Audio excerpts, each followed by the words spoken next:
جب پیاس کی شکایت کی تو میں یہاں دو جملے عرض کر دوں. قاسم آقا امام حسن کے لال آقا علی اصغر پیاسے ہیں اور سکینہ پیاسی ہیں. آقا ابا عبداللہ الحسین نے دعائیں دی. اب جو رخصت ہوئے تو اب قاسم تو نہیں آئے. قاسم کی ایک مرتبہ آواز آئی, یا اما الحسین, چاچا جان پہنچ جائیے. آقا حسین ذوالجناح پر سوار ہو کے جانے تک قاسم نے اپنی بائیں گھوڑے کے گردن میں ڈالی تھی. جہاں سے گھوڑا گزرتا تھا کہ کوئی پتھر مارتا, کوئی تلوار اٹھا کے مارتا, میرے آقا حسین کے پہنچنے تک قاسم کی لاش کے ٹکڑے ہو چکے تھے. یہ واحد لاش ہے جو ٹکڑوں کو جمع کر کے آقا حسین لے کے حضرت ام فروہ کے پاس لے کے آئے ہیں. ماتم حسین ہم اجمعین من اول یوم ظلمهم الى لقاء یوم الدین. وبعد فقد قال الحکیم فی محکم کتابه العظیم ومبرم خطابه الکریم. بسم اللہ الرحمن الرحیم. انما المؤمنون الذین آمنوا باللہ ورسولہ ثم لم يرتابوا وجاہدوا باموالہم وانفسہم فی سبیل اللہ اولئک ہم الصادقون. صلوات اللہم صلی علی محمد وعلی محمد. اگرچہ چونکہ میرے موضوع پر آج یہ ان مجالس کے لیے جو موضوع میں نے منتخب کیا تھا یہ آخری مجلس ہے. حسب عادت کل سے لے کے 12 تک. کل کی جو مجلس ہے میں ظاہر ہے کوئی آئے نہ آئے مومنین کی اپنی مرضی ہے, مگر جو ائمہ کی طرف سے ایک طالب علم کے اوپر اس کی گردن پر آقا امام زمانہ روحی لہ الفدا کی جو تلوار لٹک رہی ہے اس فریضے کی ادائیگی حسب عادت, آپ کو اندازہ ہے کہ ہر سال میں آخری 2 مجالس میں ائمہ علیہم السلام کا پیغام جو میرے لیے اب تک دنیا اسلام کے لیے تھا, کوئی مومن راضی ہو ناراض ہو ان کی مرضی ہے, مگر یہ کہ مکتب اہل البیت طول تاریخ میں روایات کتابیں جو مجھ سے بہتر علماء نے لکھی ہیں وہ لائبریری کی زینت کے لیے نہیں لکھی ہیں, لوگوں تک پہنچانے کے لیے لکھی ہیں.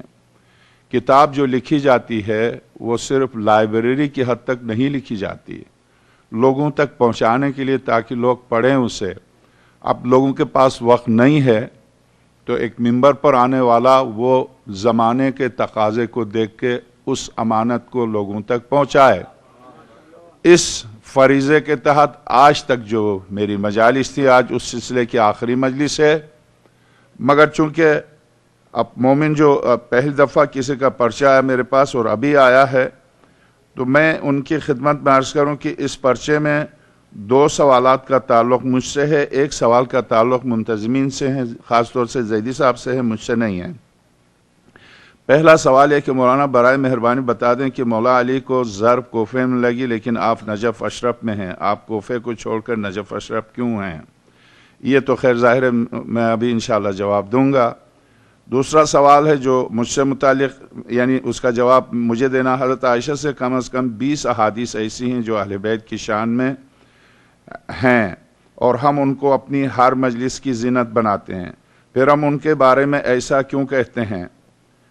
پھر ان سے ساری مروی احادیث کو چھوڑ دیں, یعنی ان سے اگر وہ درست نہیں ہیں تو ان سے روایت کو ہم کیوں لیتے ہیں؟ اس کا جواب میں ابھی آپ کی خدمت میں عرض کروں گا.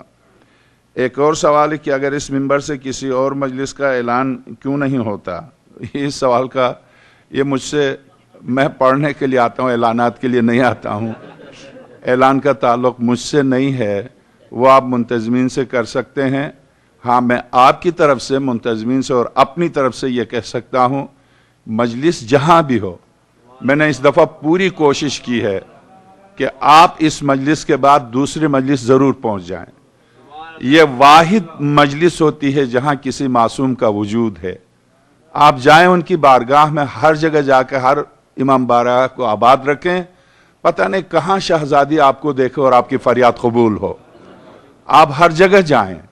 اس لیے میں نے پوری کوشش کی ہے کہ میری مجلس 1 گھنٹے کی ہو، میں 2 گھنٹے 2.5 گھنٹے پڑھتا، مگر جب مجھے پتہ چلا کہ اس کے بعد آپ مجلس میں پہنچ سکتے ہیں تو میں نے اسی حساب سے مجلس پڑھی تاکہ آپ دوسری جگہ پہنچ جائیں. تو میرے حساب سے اگر مجھ سے سوال ہے تو میری پوری کوشش ہے کہ آپ پورے ٹورنٹو میں پہنچ جائیں. رہا اعلان کا مسئلہ، اس کا مجھ سے تعلق نہیں ہے، منتظمین سے ہے ان کی پالیسی کیا ہے. مگر میں آپ کی طرف سے بھی، اپنی طرف سے بھی ایک دینی طالب علم کی حیثیت سے ان سے درخواست کروں گا، یہاں سے اعلان ہر مجلس کا کریں. یہ نہ دیکھیں کس کی طرف سے مجلس سے اور کون پڑھ رہا ہے، یہ دیکھیں مجلس کس کی ہے. بس بنا بر اس کے ہر ایک کا اعلان کرے. وسیع القلب ہونا چاہیے مومن کو. وسیع القلب مومن تو وہ ہے جہاں کائنات آ جاتی ہے، تو وسیع القلب ہونا چاہیے. کسی کے بعد کوئی بات نہیں، آپ جہاں جہاں مجالس ہوتی ہیں، میری کیا حیثیت ہے، مجھ سے بہتر ہم فیصلہ نہیں کر سکتے کہ پتہ نہیں کون کس کے 2 لفظ بارگاہ شہزادی میں قبول ہوں. اس بنا پر میں نے نہیں کہا کہ میں اس لباس میں یا میرے اس وضع ظاہری سے مجھے کوئی بہتری نظر آتی ہے. میرے تو رونگٹے کھڑے ہو جاتے ہیں جو علماء کے سلسلے میں اصول کافی میں جو روایات ہیں کہ آپ نکل جائیں گے سیدھے علامہ مجلسی حلیت المتق، آپ تو سیدھے نکل جائیں گے. جیسے یہاں نعرہ لگاتے ہیں وہاں بھی نعرہ لگا کے چلے جائیں گے. پھنسنے والا وہ ہے جو آپ کے سامنے بول رہا کہ اتنے سارے تجھے سننے کے لیے آتے تھے، تجھے وقت دیتے تھے، اپنی زندگی کی محنت سرمایہ خرچ کرتے تھے، وقت دیتے تھے، تو نے ان کو کیا دیا؟ مشکل یہ ہے. تو اب تک جو کچھ بھی میں نے دیا وہ میں جانتا ہوں اور میرے آقا امام زمانہ جانتے ہیں. مگر کل سے لے کے آخر تک جو کچھ میں دوں گا وہ میرے آقا امام زمانہ روح الہ الفدا کی امانت ہوگی جو میں آپ کو دوں گا.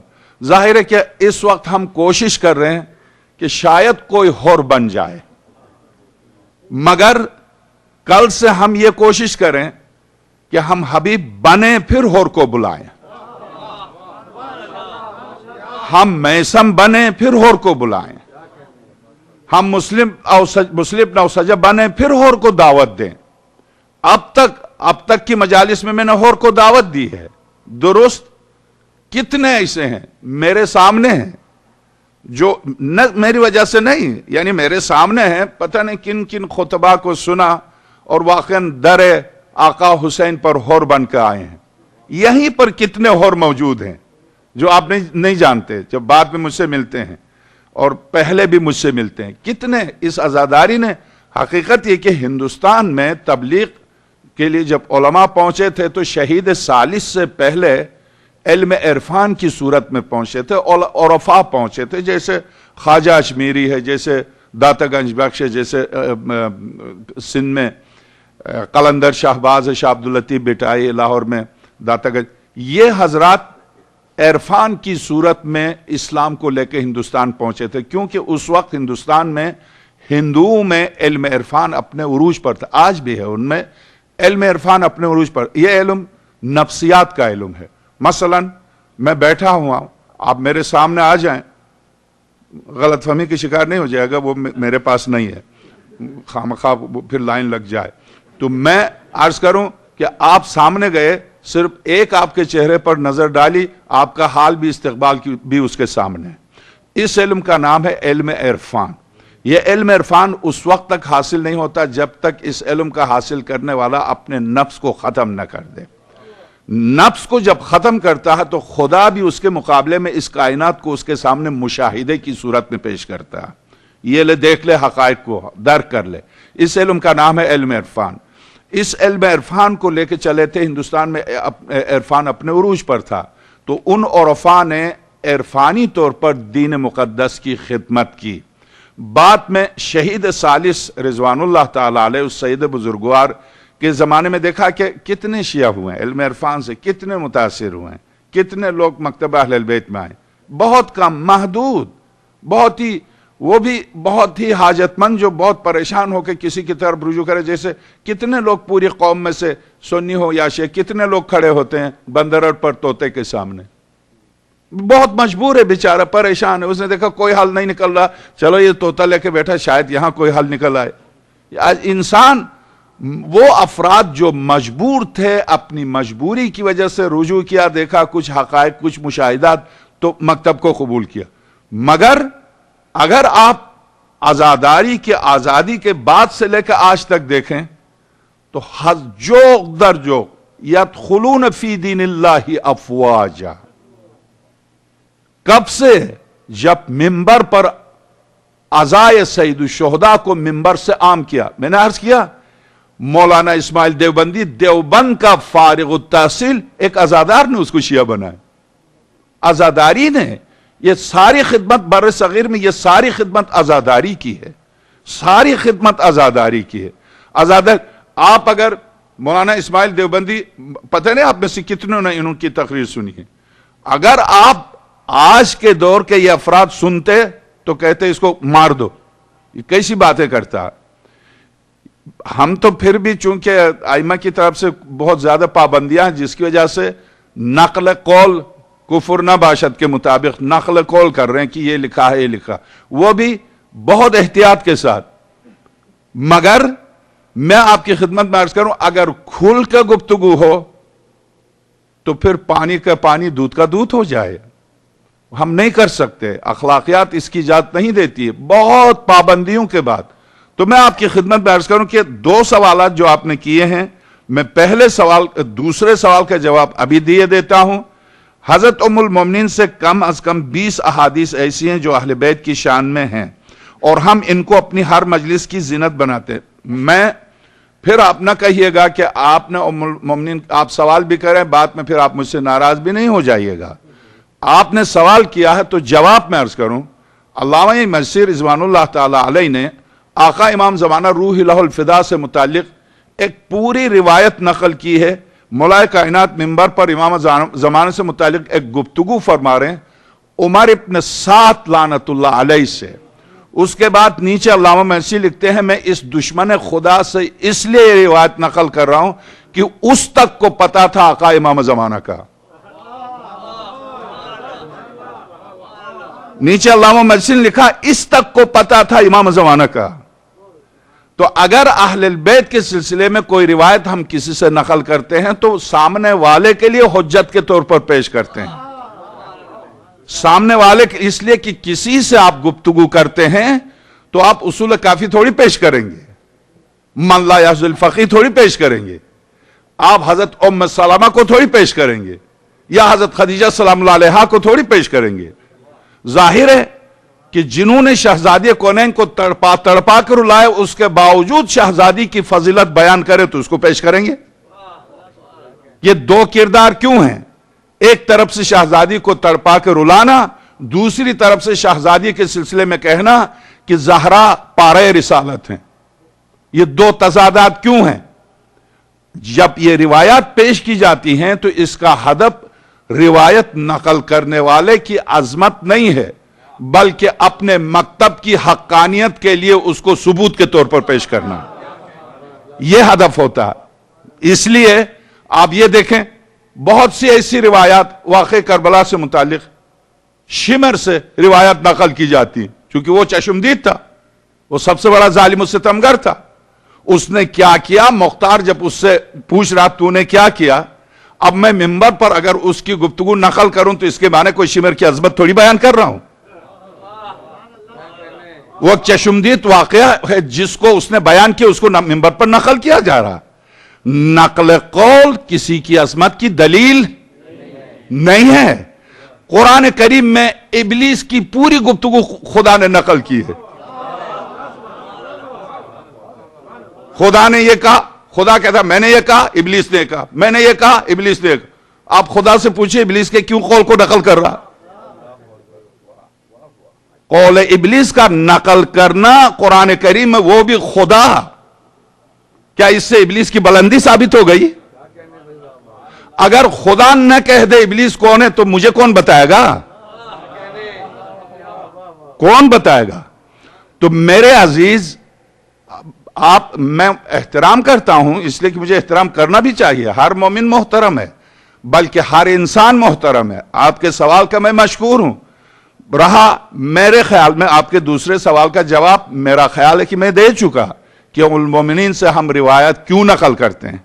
میرا خیال ہے کہ میں سوال کا جواب دے چکا ہوں. اگر آپ میں سے کوئی سمجھتا نہیں دیا تو آپ ہاتھ اٹھائیں، میں مزید دوں گا. میں نے دے دیا. مطمئن ہیں آپ؟ درست. تو یقیناً جس مومن نے لکھا ہے وہ بھی مطمئن ہوگا. مجھے یقین ہے کہ میں نے جواب دے دیا.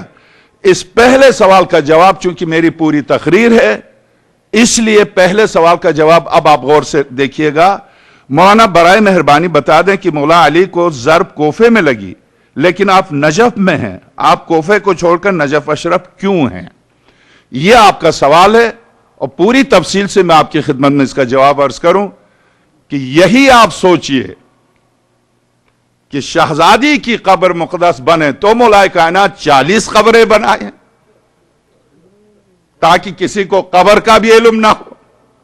مولائے متقیان جب اپنے تابوت کو بنائیں تو وصیت کریں کہ میرے 3 تابوت بناؤ. ایک افغانستان کی طرف روانہ کرو جو آج بھی مزار شریف کے نام سے وہاں موجود ہے. طالبان تک جانتے، سب جانتے. یہ مزار شریف گزشتہ سال میں بتا چکا ہوں، شاید یہ مومن تھے نہیں. یہ مزار شریف اس کی حقیقت کیا ہے؟ کیوں وہاں حاجتیں پوری ہوتی ہیں؟ وہاں کون ہے؟ کوئی ہے بھی؟ مزار شریف اس کی اصلیت کیا؟ اس کو دیکھنا چاہیں شیخ عباس قمی کی کتاب احسن المقال، اردو میں ترجمے کا نام احسن المقال ہے. اس کی پہلی جلد مولائے کائنات کی شہادت کا واقعہ پورا پڑھیے گا، وہاں پر مزار شریف کی تفصیل مل جائے گی کہ یہ اس کی حقیقت کیا ہے. ٹھیک. مدینے میں بھی ایک جگہ مولائے کائنات کی قبر مقدس ہے.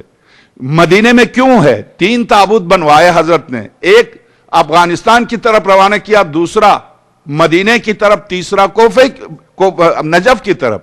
اور نجف کوفے میں شامل ہے، اسے زہر الکوفہ کہا جاتا ہے. میں آپ کا ایک تو جواب بہت مختصر ہے، آسان ہے. سارے انبیاء، آپ کی اطلاع کے لیے، سارے انبیاء کوفے میں رہتے تھے، قبر نجف میں. آدم رہتے کوفے میں تھے، قبر کہاں ہے؟ نجف میں ہے. نوح مسجد کوفہ کے بیچ میں ان کا گھر تھا، رہتے کوفے میں تھے، قبر کہاں ہے؟ نجف میں. صالح رہتے کوفے میں تھے، قبر کہاں ہے؟ نجف میں. شیز رہتے کوفے میں تھے، قبر کہاں ہے؟ نجف میں. ہود رہتے کہاں تھے؟ کوفے میں، قبر کہاں ہے؟ نجف میں. اگر خلیل خدا کوفے سے ہجرت نہ کرتے، نہ جاتے فلسطین، اگر نہ لے جاتے اپنے بیٹے اسماعیل کو مکہ، نہ لے جاتے حضرت سارہ کو فلسطین، تو حضرت کی نسل بھی وہی کوفے میں ہوتی. حضرت ابراہیم خلیل کی نسل سے اسحاق کی نسل، یعقوب، یوسف، یہ مصر اور فلسطین میں. اسماعیل کی نسل مکے سے چلی، اس لیے حضرت اسماعیل خانہ کعبہ کے پیچھے دفن ہے، ٹھیک، خانہ کعبہ کے ساتھ. حضرت حاجرہ وہی دفن ہے چونکہ وہی رہتے تھے. مگر وادی السلام کی عظمت یہ ہے کہ وادی السلام میں کم سے کم 30 سے 40 ہزار انبیاء دفن ہیں. وہاں جہاں بھی ہم آپ دفن، اسی لیے اس کی عظمت یہ ہے، وہاں جہاں بھی آپ خدا کرے ہم آپ وہاں دفن، جہاں بھی دفن ہوں گے آپ کسی نبی کے ہمسایہ ضرور ہوں گے. تو اس عربی شاعر نے کہا وہ کیسا پیغمبر ہے کہ اپنے ہمسایہ پر رحم نہ کرے. اس لیے وادی السلام میں اگر کوئی دفن ہوا تو اس کی قبر میں اس کے لیے راحت ہے، راحت ہی راحت ہے. وہ وادی السلام ہے، اس کا نام ہی وادی السلام ہے. تو میرے عزیز، ایک تو انبیاء، سارے انبیاء کی قبریں وہی ہیں، اور دوسرا یہ کہ خود مولائے کائنات کی قبر مقدس کو حضرت نوح نے اپنے ہاتھ سے بنائی تھی. جب حضرت کو لے کے گئے تو تختی نکلی، ہاذا قبر علی ابن ابی طالب حفر اللہ نوح. یہ قبر علی ابن ابی طالب ہے جسے نوح نے اپنے ہاتھ سے بنائی. یہ ایک تختی نکلی اور حضرت نے وصیت بھی کی تھی. مختصر جواب تو میں سمجھتا ہوں دے چکا کہ مولائے کائنات وہاں کیوں ہیں. 2 پہلو میں نے عرض کیے. ایک یہ کہ دشمنوں سے بنو امیہ کی حکومت حضرت کے سامنے تھی، حضرت نہیں چاہتے تھے قبر مقدس کا کسی کو علم ہو، اسی لیے آپ نے اپنے جنازے پر بھی کسی کو شرکت کی اجازت نہیں دی. اصحاب میں سے صرف 2 تھے. آقا امام حسن مجتبی اور آقا حسین سلام اللہ علیہما سے فرمایا میرے نور نظر، میرا تابوت جب تیار ہو فجر کی نماز پڑھ کے طلوع آفتاب سے پہلے، اندھیرا اجالے میں تبدیل ہونے سے پہلے میرے تابوت کے پچھلے حصے کو تم اٹھا لو، اگلا حصہ خود اٹھے گا. ظاہر ہے کہ جبریل امین کا کام کیا ہے؟ اب آئے ہیں علی کے تابوت کو اٹھانے کے لیے. علی کے تابوت کو اٹھانے کے لیے، تو جہاں میرے تابوت کا اگلا حصہ زمین پر اتر جائے وہیں مٹی ہٹا کے دیکھ لو میری قبر میرے دادا نوح نے بنائی ہے۔ تو اس وصیت کے مطابق حضرت کو وہاں، حضرت کی قبر مقدس کا علم کب ہوا؟ ہارون رشید کے زمانے میں۔ اتفاق سے ہارون نامی ایک شخص کو پتا چلا، تو راویوں میں یہ غلط فہمی ہو گئی کہ ہارون نے معلوم کیا۔ ہارون کا کیا واسطہ مولا کائنات سے؟ درست ہے ہارون کو پتا چل گیا تھا، ہارون کے دور میں ہارون رشید، مگر وہ ہارون جو اولاد علی اور فاطمہ کو دیواروں میں چنے، وہ ہارون جو امام حسین کاظم کو 14 سال جیل میں رکھے، اس کا علی سے کیا واسطہ؟ اس کا مولا متقیان سے کیا واسطہ؟ ہارون نامی ایک راوی ہے، اس کے نام اور ہارون رشید کے نام میں اشتباہ ہوا، لوگ یہ سمجھے کہ ہارون رشید نے قبر بنوائی۔ کہاں ہارون رشید نے بنوائی قبر مقدس کو؟ کہاں؟ وہ تو ناصر الدین شاہ قاجار وہ میں اب نہیں چاہتا ہوں کہ آپ کا سوال کا جواب دے چکا ہوں، میں اپنے موضوع تو ہے اسی سلسلے میں آج تیجانی کی کتاب سے آخری اپنے موضوع سے متعلق آخری گفتگو، آخری میری گزارشات میں آپ کی خدمت میں پیش کروں گا، اور اس کے بعد کل سے میں نے آج تک آپ سے درخواست نہیں کی، میں نے کسی سے نہیں کہا آپ ضرور آئیے، آپ مجھے نہیں، آپ کی مرضی مجلس، مگر کل سے وہ فریضہ جو امام زمانہ روح الہ الفدا سے ایک طالب علم کے ذمے ہے، وہ فریضہ جو مولا کائنات کی طرف سے ایک طالب علم کی گردن پر ہے، اس فریضہ الہی کی ادائیگی ہے کل سے لے کے 12 تک۔ اس کے لیے میں درخواست کروں گا کہ گویا یہ سمجھ لیجئے کہ میری محنت کی ابتدا کل سے ہے۔ آج تک تو میں نے کتاب پڑھ کے سنایا، میں نے کوئی محنت نہیں کی، آج بھی میں کتاب پڑھ کے سنا، میری محنت کی ابتدا کل سے ہے۔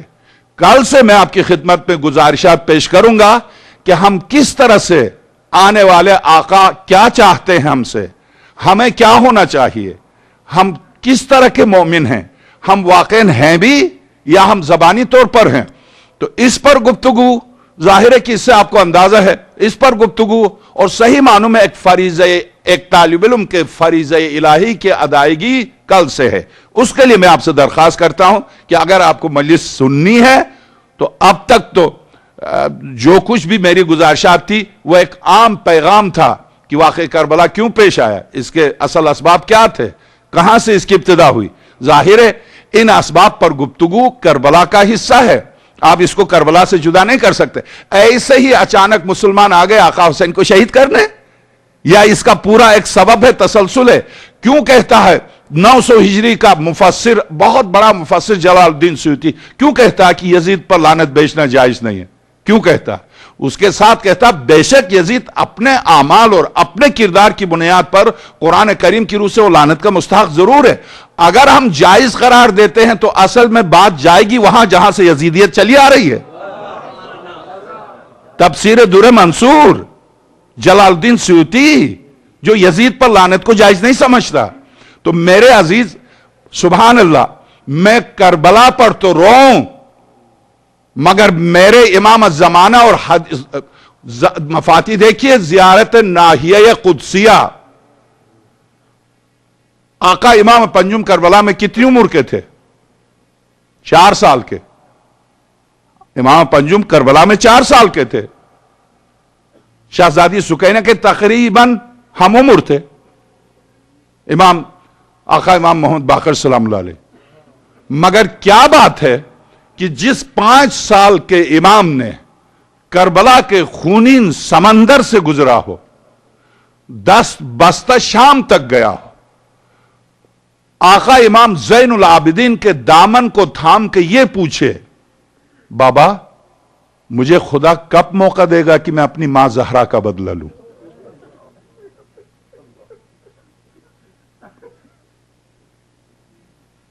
میں عرض کروں کہ بہرحال اب بآواز بلند ایک صلوات بھیجیے گا۔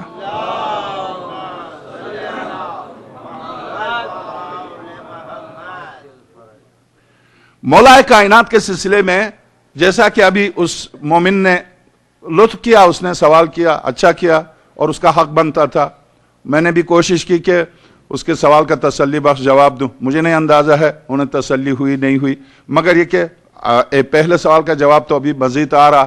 میں آپ کی خدمت میں گزارشات پیش کروں کہ یہ جو تیجانی یا مثلا صالح الوردانی یا مثلا عبد الکریم مشتاق جو پاکستان کے، محمد اسماعیل دیوبندی، عبد الغفور دیوبندی، یہ جو علماء کرام مکتبہ اہل البیت میں داخل ہوئے، جیسے اسد قاسم گزشتہ سال اس کی کتاب سفر کا پہلا اشرہ، اس کی کتاب ہاتھ میں لے کے پورا اشرہ اسی کتاب سے پڑھا.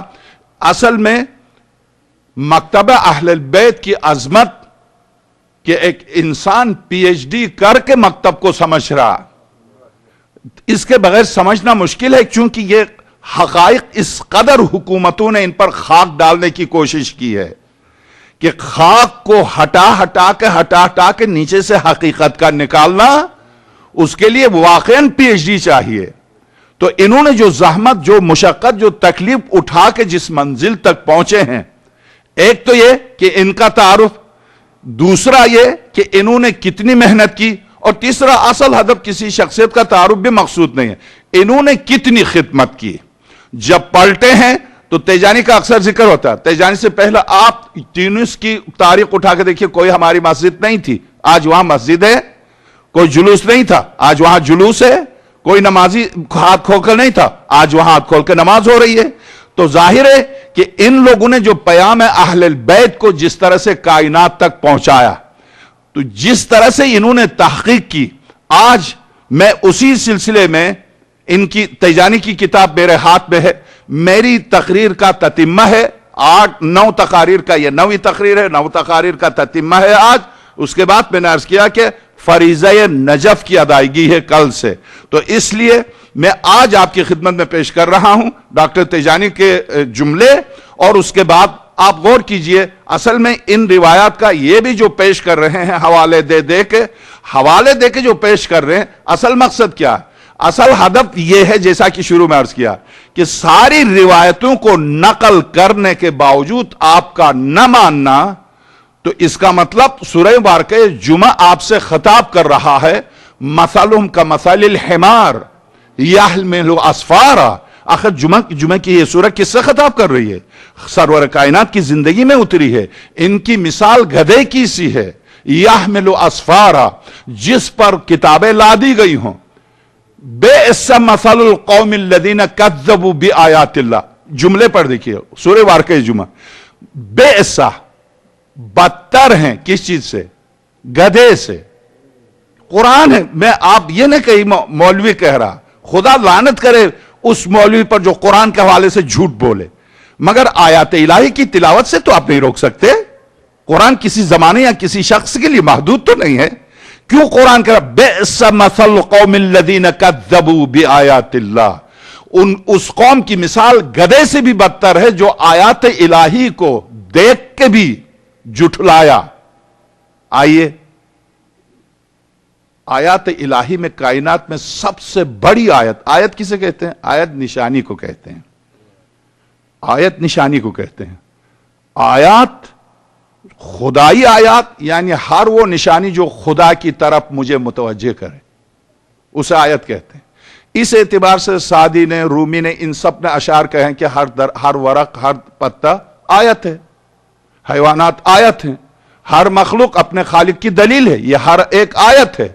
اسی لیے جب مجتہدین کو کہتے ہیں تو کیا لکھتے ہیں؟ آیت اللہ العظما، بہت بڑی آیت جو خدا کی طرف نشانی، خدا کی طرف دلالت کرے، خدا کی طرف انسانیت کو بلائے. آئیے، سب سے بڑی نشانی کائنات میں انبیاء ہیں. جب آتے ہیں موت و حیات لے کے آتے ہیں. خضر ہیں حضرت موسیٰ کے ساتھ چلے جا رہے. سورہ کاف. جب حضرت خضر نے سوراخ کیا کشتی میں، حضرت موسیٰ نے کہا کیوں سوراخ کر رہے ہیں؟ چاہ رہے ہیں کہ آپ غرق کر دیں؟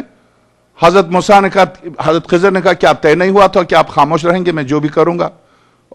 میں بھول گیا، میں گزشتہ سال عرض کر چکا ہوں، بھول گیا. اچھا معاف کر دو. چلے، میں نے معاف کیا. کشتی سے اترتے ہی بہترین خوبصورت ایک معصوم بچے کو حضرت خضر نے قتل کیا. قتل سے مراد یہ چھری لے کے گھومتے تھے، چھری گھومپا. قتل سے مراد موت دینا. کوئی انبیاء الہی چھری تھوڑے لے کے گھومتے تھے کہ ذبح کیا، نہیں، موت دینا. کیا فرق پڑتا اسرائیل موت دے یا نبی موت دے؟ اسرائیل موت دیتا تو کوئی اعتراض نہیں کرتا. نبی خدا موت دے تو فوراً اعتراض. یہ کیسے ہوا؟ وہ خدا کی طرف سے جب اسرائیل آ کر لیتا ہے، قبض رو کرتا ہے، تو کوئی نہیں کہتا ہاں اسرائیل آئے لے گیا. تو اب واقعی ہمارا ذہن، خیر حضرت موسیٰ نے کہا اقتلت نفسا زکیۃ بغیر نفس، بغیر جرم کا آپ نے ایک معصوم بچے کو قتل کیا؟ حضرت خضر نے کہا کیا طے نہیں ہوا تھا کہ آپ نہیں بولیں گے؟ کہا میں بھول گیا۔ آگے چلے دیوار بنائیں، یہاں قتل، قرآن نے قتل کی نسبت حضرت خضر کی طرف دی ہے، موت کی نسبت خضر کی طرف دی ہے، گویا حضرت خضر موت پر مامور تھے، ایک نبی خدا بغیر یہ جب تعبیر حضرت موسیٰ سے کہا پوری تعبیر کی کہ کشتی میں سوراخ کیوں کیا؟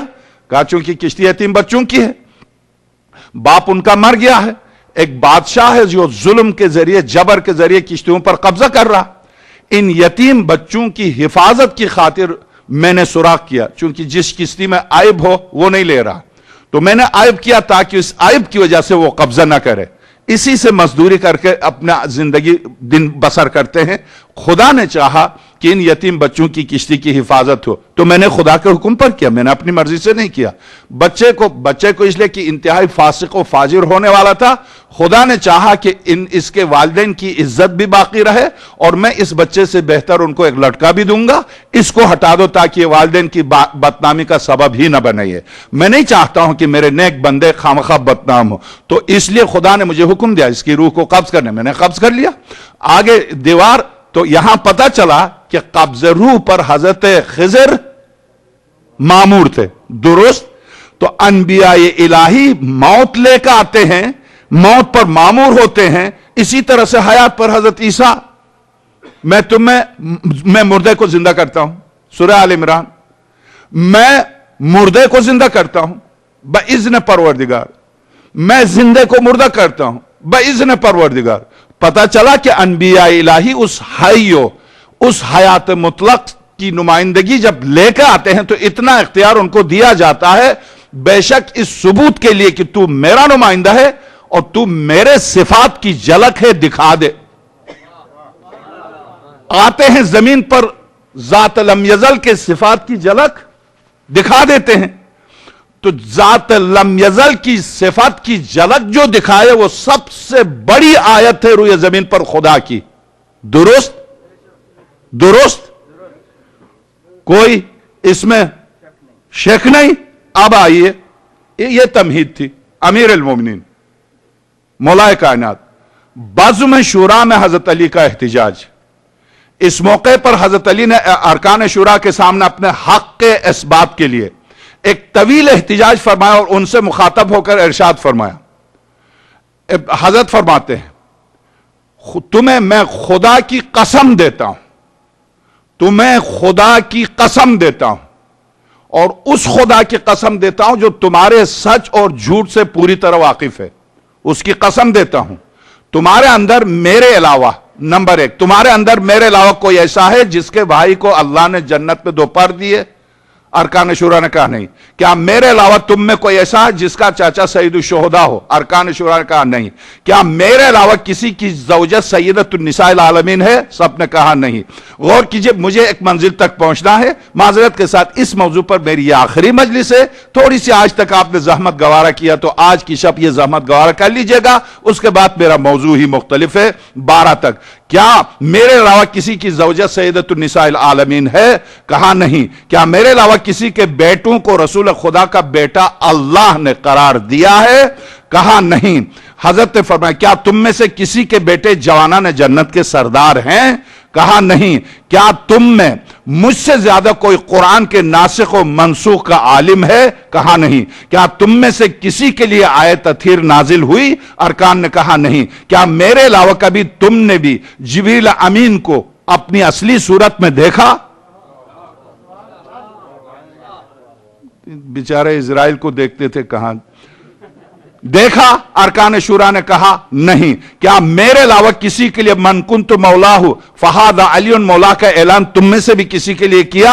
ارکان شورا نے کہا نہیں۔ کیا میرے علاوہ تم میں سے کسی کو رسول خدا نے اپنا بھائی بنایا؟ کہا نہیں۔ کیا میرے علاوہ تم میں کوئی خندق کا فاتح ہے؟ کہا نہیں۔ کیا میرے علاوہ تم میں سے کسی کو ہارون محمدی کا اعزاز نصیب ہے؟ کہا نہیں۔ کیا میرے علاوہ تم میں کوئی ایسا ہے جسے اللہ نے قرآن کی 10 آیات میں مومن کہا ہو؟ کہا نہیں۔ کیا میرے علاوہ شب ہجرت رسول خدا کے بستر پر تم میں سے کوئی تھا جو سو جائے؟ کہا نہیں۔ کیا میرے علاوہ تم میں کوئی ایسا ہے جو جنگ احد کے دن اس کے ساتھ فرشتے کھڑے ہوں، فرشتے آ کے صف میں کھڑے ہوں افتخار کے لیے؟ میں تو خیر روایت نقل کیے چلا جا رہا ہوں، ایک ایک روایت ایک ایک مجلس کے لیے کئی کے لیے کھڑے ہوتے ہیں۔ پتہ جب یہاں پر اگر کوئی سربراہ آ جائے، ہر شخص چاہے گا اس کے ساتھ کھڑے ہو کر تصویر کھنچوائے۔ یہ فرشتے کیوں کھڑے ہیں آقا امیر المومنین کے ساتھ؟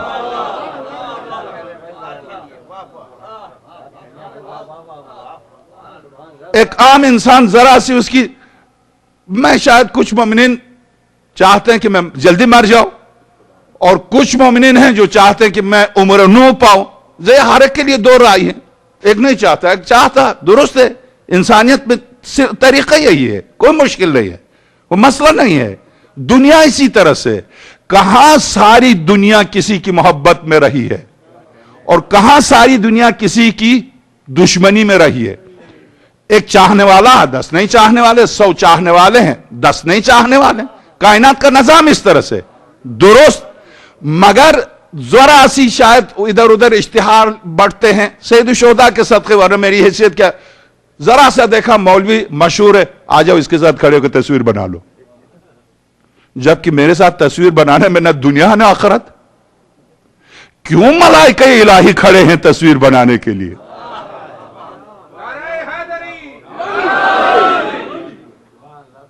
مولائے کائنات کا احتجاج، ان میں سے کوئی تو کہہ دے نہیں تھے، نہیں ایسا نہیں ہے، نہیں تھے، کہہ تو دے، کہہ رہے ہیں کیا میرے علاوہ تم میں کوئی ایسا ہے جنگ احد کے دن اس کے ساتھ فرشتے کھڑے ہوں؟ یہ ارکان شورا کا نہیں۔ کیا میرے علاوہ تم میں کوئی ایسا ہے کہ جس کی گود میں رسول خدا کی وفات ہوئی ہو؟ تو کہہ دیتے نہیں آپ غلط کہہ رہے ہیں، فلانا کی گود میں، کہہ دیتے۔ نہ کہنا اس بات کی دلیل ہے کہ سرور کائنات، ظاہر ہے نبی جب دنیا سے جاتے ہیں تو وسیع کی گود میں ہوتے ہیں، جانشین کی گود میں ہوتے ہیں، درست۔ سرور کا کیا میرے علاوہ تم میں کوئی ایسا ہے جس نے رسول خدا کو غسل دیا ہو؟ وہ تو بیچارے فارغ ہی نہیں تھے۔ کہا نہیں۔ ارکان شورا کا کیا میرے علاوہ تم میں کوئی ایسا ہے جس کے پاس رسول خدا کا اسلحہ، علم اور انگشتری ہو؟ وارث ہونے کی کا ثبوت اور دلیل کیا ہے؟ وفات پال جانے والے کا سامان جس کے پاس ہے وہ وارث ہے۔ وفات پا جانے والے کا سامان جس کے پاس ہے وہ خود بخود وارث ہے۔ تو حضرت ان دلائل کے ذریعے کیا چاہتے ہیں آپ سوچئے گا۔ حضرت کیا میرے علاوہ تم میں کوئی ایسا جس کے پاس رسول خدا کا اسلحہ و علم و انگشتری ہو؟ ارکان شورا کا نہیں۔ کیا میرے علاوہ تم میں کوئی ایسا جسے رسول خدا نے اپنے کندھوں پر سوار کیا ہو اور بت توڑے ہوں؟ ارکان شورا نے کہا نہیں۔ اب جس وقت بت بہرحال، اب کیا میرے علاوہ حاطف غیبی نے کسی کے لیے یہ آواز دی لا فتح الا علی لا سیف الا ذوالفقار؟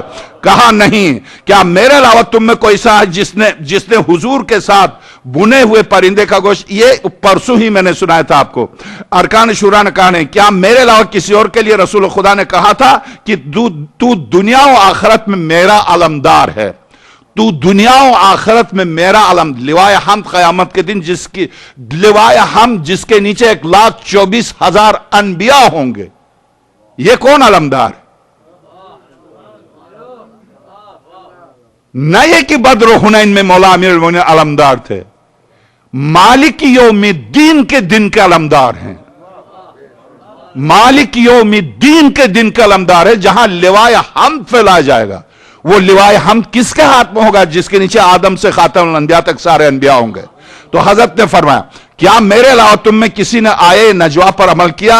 ارکان شورا نے کہا نہیں۔ کیا میرے علاوہ تم میں سے کسی کو رسول خدا کا خاصف النال ہونے کا شرف حاصل ہے؟ ارکان شورا نے کہا نہیں۔ کیا میرے علاوہ رسول خدا نے کسی اور کے لیے کہا تھا کہ تو مجھے ساری مخلوق سے زیادہ محبوب ہے اور میرے بعد سب سے زیادہ سچ بولنے والا یا علی تو ہے؟ ارکان شورا نے کہا نہیں۔ کیا میرے علاوہ تم میں کوئی ایسا ہے جس نے